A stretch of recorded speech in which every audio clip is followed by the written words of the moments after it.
In the largest mangrove forest on Earth, a place of stunning beauty and, well, lethal danger, survival isn't just about skill or luck. No, it's about following a very ancient set of rules, a law that balances the hunger of the tiger with the needs of humankind. So this is the story of that code, and of the guardian who wrote it. It all unfolds in the Sundarbans, a massive delta they sometimes call the country of 18 tides. And that name gives you a sense of the powerful, complex currents that shape this land and the lives of everyone in it. It's a serious question, right? Because before there was a law, there was just a predator, a being of immense power who saw humans as little more than prey. His name is Dakshin Ray, the Lord of the South. He's a powerful demon king who could take the form of a magnificent man-eating tiger. For ages, he ruled the forest through absolute terror, demanding sacrifice and consuming anyone who dared to enter his domain with greed in their hearts. So what you have here is this timeless conflict, a real struggle between two fundamental forces. On one side, you've got Dakshin Ray, who is all about excess, consumption, and terror.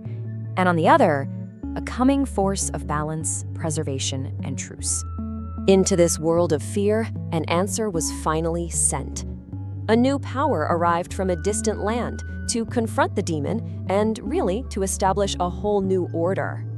Her name was Bonbibi. She and her twin brother, the warrior Shah Jangali, were sent by divine decree all the way from Mecca. After a really fierce battle against the demon's mother and her ghostly army, Bonbibi was victorious. But here's the thing. Instead of destroying her enemies, she chose mercy.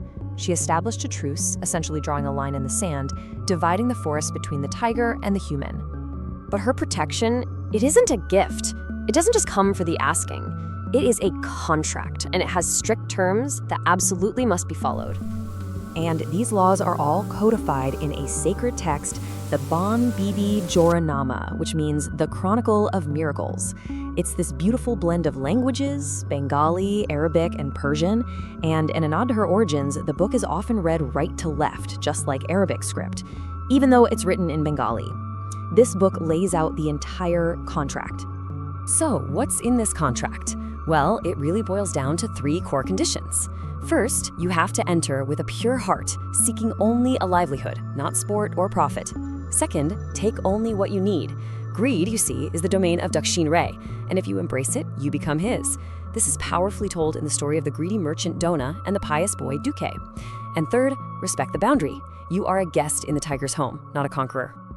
And this verse, right from the Jaharonama, this contains the ultimate promise. It says that for those who actually uphold their end of the bargain, her protection is absolute. This belief becomes this incredible psychological shield, allowing people to enter one of the most dangerous places on Earth. You know, what's so fascinating is what emerged from this contract. It wasn't just a religion, but a totally unique, unified culture. Because let's be honest, when a tiger is stalking you through the mangroves, religious divisions suddenly seem very, very small. And look, this isn't just a nice story. We actually have the data to back it up. A field study found that of all the people who see Bonbibi as their primary savior, a full 56% identify as Hindu and 32% identify as Muslim. She's a living bridge between faiths, a real testament to a shared reality that goes way beyond dogma. So to her Muslim devotees, she is a Purani, a holy woman, sort of like a female Sufi saint, and her iconography totally reflects this. You'll see her wearing a cap, a skirt and pajama instead of a sari, and even shoes, which is very unusual for a divine figure in this part of the world.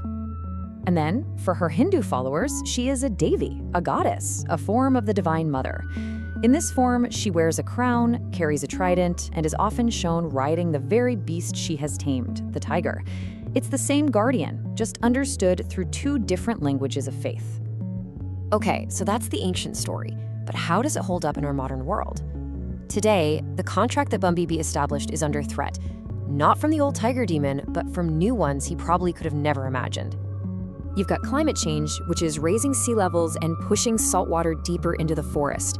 This forces tigers and humans into smaller, overlapping territories. You have young people migrating to cities, leaving the oral traditions of the Juharanama to slowly fade away.